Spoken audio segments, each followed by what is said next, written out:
Hello, everybody, and welcome to OpenExO Live.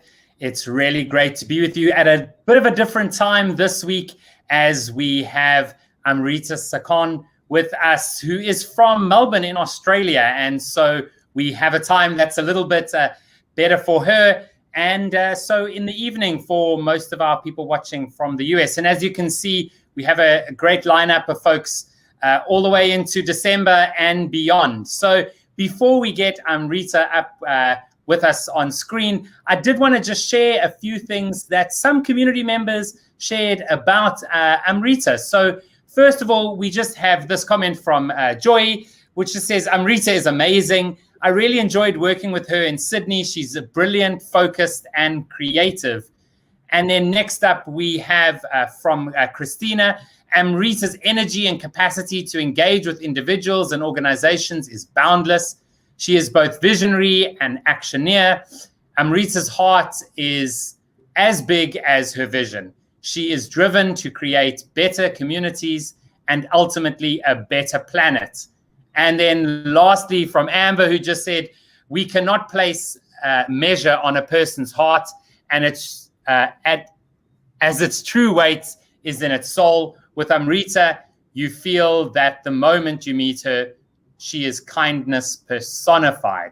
So these were just some comments from folks in the community about Amritaa. So Amritaa, really great to have you. It's Friday morning for you, Thursday evening for me. How are you doing today? Really well, thanks, Kevin. Thanks for having me.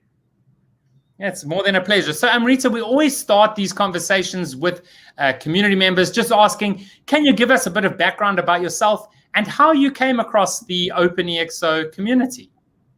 Yeah, absolutely. Well, quite an eclectic career trajectory for me. I started off in finance. I then sort of took a bit of a trip to the world of commodities trading, especially in precious metals and gemstones. And I found myself sort of hustling in the back alleyways of Jaipur with, in very experiencing very large-scale business in very humble surroundings. I went on to sort of found my own companies from there, and then did a bit of a field trip, I would say, into the corporate world, and became involved in technology and IT. And then eventually I noticed I sort of had, some interesting experiences and lenses that I view situations through, and ended up sort of consulting in the innovation field for, bringing innovation capabilities to large organizations. In terms of OpenExO, I always say XO, but it's OpenExO. I came across it through the Singularity University community. When I first heard about, the methodology and the community values, I really aligned with it quite strongly myself. And I just sort of wanted to be a part of this community. And definitely a lot of, the values and the learnings from OpenExO definitely are part of the secret sauce that I kind of use for my clients to bring innovation capabilities to them. Yeah, awesome. That's so great. So Amritaa, you run an organization, Black Sheep, White Flock. Can you give us a bit of information about the name, like how you came up with that, first of all? Yeah, look, I mean, I guess circling back to the sort of broad career trajectory in various fields, I really found that in a traditional setting, I didn't fit into a mold. And in a conversation with someone one day, they actually told me, and I sort of, nonchalantly mentioned being, the black sheep, or, the term entrepreneur in residence wasn't so broadly used back then. And they told me this story about how, black sheep for farmers were originally considered like it's a genetic anomaly. They were sort of considered worthless until they realized, wow, the wool from black sheep is actually rare because there's fewer of them. And I really loved what that was about. And so I sort of owned it and took it on board, and decided to be a black sheep in a white flock in a very positive sense of the word black sheep there. Awesome. That's so true, right? Is that you never think about that actually the black sheep is so rare that it's super valuable. And so what is the work that you spend most of your time on right now? Yeah, look, I think I've realized and strongly believe that there's really two ways, in my experience, to disrupt. And one is being an entrepreneur, and the other is sort of bringing that entrepreneurial out of the box mindset into organizations to really, add a bit of sparkle into whatever is happening or needs to happen in that space. So, for me, MTP plays a huge part in really trying to get an organization or the people or the project to really build the right energy into what they're doing and really bring about a cultural shift, because it's almost that aha moment, the moment, whether it's a startup, a scale up, or, a new project in a large organization or government. I think once you have those discussions about MTP, it almost is really just adding a booster into, getting them to fly to achieve whatever it is that they need. It also brings a huge cultural shift. And I'm a really strong believer that culture eats strategy for breakfast. I mean, you could have the most amazing strategy and everything on paper is looking great. But, if the people and the humans who either are working on the project or, your end users or consumers, at the end of the day, it comes back to the people. So I think bringing a cultural shift is also a huge part there. In my black sheep sort of a way, I think I usually bring a very playful approach. I think it really, especially when you're trying to do something that's really very different to what, an environment has been doing in the past, you need to create a safe space for the people to be creative, to share what they might think is a silly idea, or also to take, risks to explore new things in what you're trying to do and change. So those are some of the things I think that's mean being a black sheep in the innovation space. Of course, there's also that element of profit with purpose.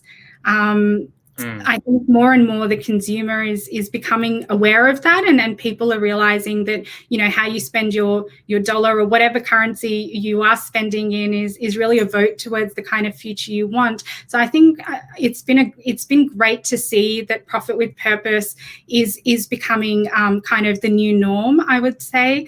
But it's also acknowledging that, in a business, the bottom line is the bottom line. But I think profit and positive impact are really mutually inclusive if you kind of build it the right way. So absolutely. I was actually speaking to another community member earlier today, and about exactly this, that the EXO attributes can really be used by an organization to foster exponential growth, which can create a thriving business. But without that MTP, that purpose right at the top, being able to be that guiding light to make sure that you're doing it with the right ends in mind, right, is so important, because we're seeing more and more consumers out there being drawn to products with purpose, and I'm sure you're seeing that as well. Whilst we're seeing that, there are also businesses out there that are not doing things really well. And so what do you find is really frustrating you, like right now in today's environment? Well, I think while we're talking about how people are sort of spending their money, I think, and again, there is a positive shift happening. I don't think there's anything, I think consumerism without empathy is something that really is, that needs changing, and the shift is happening, which is great. And with so many companies focusing now on, profit with purpose, I think that is definitely something that is changing. But I think a lot of us need to put more of a focus on the human side and the empathy and the kindness and caring about the people involved. The other thing I would say in a lot of sort of the bigger beasts that makes me quite frustrated is a very tick the box mentality. I feel like over the years, big business has sort of been conditioned without even realizing it to maybe focus on ticking the boxes, and sometimes that line between appearing effective and actually being effective gets blurred quite a bit. And so, you know, for example, you might get a brief which is kind of like, well, you're trying to get a fish to climb a tree, but really, does the fish really want to be climbing a tree? Do you need to you know, enable these capabilities, or do you really need it to be, you know, a suitable body of water for the fish? But you know, if it's a tick the box mentality, you can absolutely somehow make it happen on paper. So I really think that it's about, for me, I think we need to really focus on making sure we are actually effective rather than appearing that way, and also have a long-term view for the solutions that are implemented, because I could tick the box today and it'll be great, and in 3 months you probably need to relook at the same problem. Whereas I think if you're sort of using a lot of the exponential methodology, empathy, design thinking, and really bringing a holistic and very caring approach to whatever problem it is you're trying to solve or something new that you're trying to create, it definitely goes on to have positive impact, and it lasts for a lot longer. Yeah, I mean, absolutely. There is definitely a massive concern around, you know, sort of purpose washing organizations, just like some organizations sort of greenwashing as well, in just like you say, ticking that box, just getting it done, rather than actually trying to, you know, to transform an organization to be, you know, one that is like leveraging exponential, leveraging technologies, but also doing that for good, right? So, I mean, being based in Australia, I mean, are you seeing an uptake in organizations trying to be purposeful, trying to leverage technologies? What is the situation down there at the moment? I think just with any other sort of when you look at it on a broad scale, there's a bit of everything, but I think there definitely is more of an awareness in consciousness and a shift towards having purpose. I think it may have been, maybe Paul mentioned this in one of his lives, but he was talking about also, it's great that an organization has purpose, but when it's a large organization, sometimes you do need to make sure that, you know, everyone from, your CEO to the people who may be on the ground or doing, whether they're building the product or doing the marketing, they need to have at least an awareness of what that purpose is and what it means. And I think that is definitely something that you know, probably needs consistent work happening. It doesn't have to be really, you know, obvious, but I think in Australia for sure, I mean, I think it's a great place to be down under. We love sort of bringing in the work-play balance as well in culture over here in all sorts of organizations. The shift is definitely happening, but I always think, you know, I mean, if you want to work towards a better future and a better planet, you know, go fast, and so always there's room for improvement. Yeah, I mean absolutely. And so in terms of the work that you are doing, sort of in the innovation space and beyond, what is it that really gets you ticking though, and that you really love doing? For me, I really enjoy the hustle, which is basically going from maybe a workshop where you're trying to solve a problem and someone has some crazy idea, to then the journey, and I definitely call it the hustle, but the journey of taking that to, you know, a viable, positive, impacting, profitable product or service or whatever it is that you're working on. And a part of that process for me personally, and maybe even selfishly, the reason I like to work in so many different, organizations or, industries is because I get to learn so much. I mean, just even for me, I'm blown away by the intelligence and the breadth of experience that people have, personal and professional, and learning from that. There have been instances,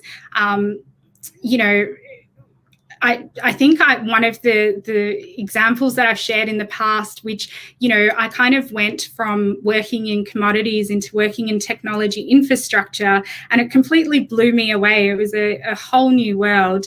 And just to also understand the way that people think, like the way the thoughts are processed, the way situations are interpreted in the various environments. And at the end of that, when you're able to deliver something that, you know, is probably delivering profit and purpose and all of those things together, it's an absolute joy. I'm also very curious about humans, and having authentic connection in my working groups. So I really want to know, you know, how many pets do you have? Do your kids like broccoli? You know, all those things. What do you do on your weekends? You know, from having amazing people who'll, you know, have this secret life of running this is pre-COVID, but, you know, board games in Melbourne's inner city in historical buildings on weekends, all the way to, you know, other people doing dragon boat racing and things like that. I think it's, you know, your everything that we are creating at the end of the day it's definitely working with humans at some level. It is trying to improve the lives or add value, you know, the product of service to the lives of humans. And I really enjoy getting to know the humans that I'm, you know, working with and also creating for. So that's probably my most favorite part of what I do.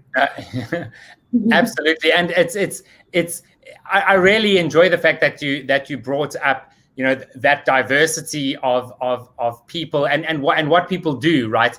It's always so tough for people who are quite diverse in their interests and in their expertise, that, you know, you find it difficult to, for example, you know, you love to sing, but you're also a CEO, or you're a DJ and you're a CEO of a bank, and these exist, right? And absolutely. Society says to us, well, that mold doesn't fit, and therefore I can't compute. But it's great to actually let people know that that's possible. You're allowed to be multiple things, and I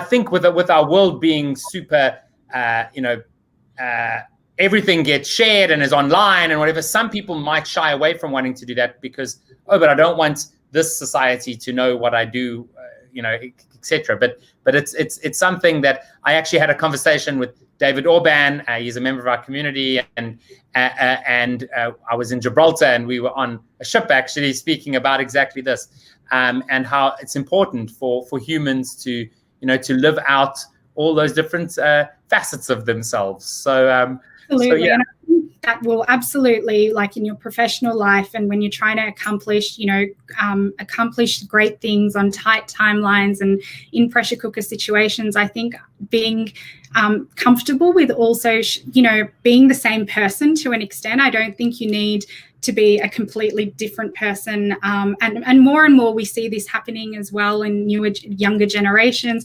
But it's okay to be the same person at work and in your personal life and sort of have an overlap. And I think I personally find that when people realize that, you know, see this human side of each other more than whatever your job title or role or whatever is, there is just a magic that happens in accomplishing things and working together. For sure. Yeah, absolutely. I see Nikki has just asked the question here on LinkedIn, and she's just saying, what inspires you about the multi-generation evolution of community? This is the first time that 4 generations are alive, working in family businesses, for example. Yeah, look, I actually grew up in a family business over multiple, you know, sort of based out of India and Australia. I think it's great. I think that often I'm a big believer in the power of multiple lenses. So if a business has, for example, if you've got 3 or 4 generations sort of looking at the same situation from, you know, different lenses, and you can sort of find a way to amalgamate the best of all of that, I think you can deliver, you know, some amazing things and amazing solutions out of that as well. Again, this goes for I have to say, though, some of those acronym lingos, I find myself Googling, quite a lot. What does this mean and that with the younger generation? That is a roadblock I have, which is a bit of a tangent there. But I absolutely think there's a huge shift, which is what we were talking about earlier as well, in consumerism or capitalism or profit with purpose and all of that.